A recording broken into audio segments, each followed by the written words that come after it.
તમે મોદી સાહેબને બીજી વાર વડાપ્રધાન બનાયા, મોદી સાહેબે પહેલી વાર સહકારિતા મંત્રાલયની સ્થાપના કરવાનું કામ કર્યું.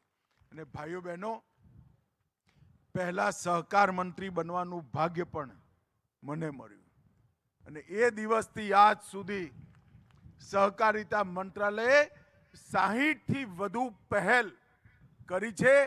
અને સેવા સહકારી મંડળી અને પ્રાથમિક દૂધ ઉત્પાદક મંડળી જે કોઓપરેટિવ મુવમેન્ટનો પાયો છે, આપણે નક્કી કર્યું છે 5 વર્ષમાં 2 લાખ કોઓપરેટિવ સોસાયટીઓ પ્રાથમિક આપણે રજીસ્ટર કરવા. દેશભરમાં એક પણ પંચાયત એવી નહીં હોય જ્યાં આગળ પ્રાથમિક સેવા સહકારી મંડળી ના હોય, પ્રાથમિક દૂધ ઉત્પાદક મંડળી ના હોય. અને મંડળીઓના બંધારણને પણ મોડેલ બાયલોઝ આપી અનેક પ્રકારના નવા કામો જોડ્યા છે. હવે મંડળી સસ્તી દવાની દુકાન પણ કરી શકે છે. પેટ્રોલ પંપ અને ગેસમાં એના વિતરણમાં મંડળીઓ માટે કોટા રજીસ્ટર થયો છે. સસ્તા અનાજની દુકાનોમાં મંડળીઓની પ્રાયોરિટી નક્કી થઈ. મંડળીઓ ગોડાઉન પણ બનાવી શકશે. મંડળીઓ જલ વ્યવસ્થાપનનું કામ પણ કરી શકશે. અને એની સાથે સાથે મંડળીઓને અનેકવિધ કામો સાથે આપણે જોડી છે.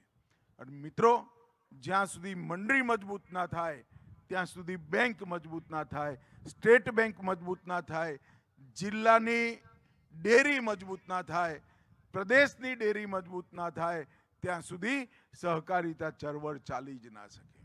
આટલું મોટું પરિવર્તન, અનેક પ્રકારના નવા ઇનિશિયેટિવ, 3 રાષ્ટ્રીય કોઓપરેટિવ સોસાયટીઓ, એક બીજ માટે, એક એક્સપોર્ટ માટે અને એક ઓર્ગેનિક ફાર્મિંગ માટે આ રજીસ્ટર કરી મંડળીઓને એના સાથે જોડવાનું કામ કર્યું. મારું અજયભાઈનો આગ્રહ છે કે અમદાવાદ જિલ્લાની 572 મંડળીઓમાંથી દરેકે મંડળી આ 3 આપણી સોસાયટીઓના મેમ્બર બને અને કામ આગળ વધારે. એના માટે અમદાવાદ ડિસ્ટ્રિક્ટ કોઓપરેટિવ બેંકે કામ કરવાનું છે. આવનારા દિવસોમાં ઓલા ઉબરની તર્જ પર રાષ્ટ્રીય સ્તર પર ડ્રાઈવરોની એક રાષ્ટ્રીય કોઓપરેટિવ ટેક્સી મેનેજમેન્ટની સંસ્થા પણ આપણે બનાવવાના છે. કોઓપરેટિવ મુવમેન્ટના માધ્યમથી ગેસ વિતરણનું કામ પણ આપણે ચાલુ કરવાના છે.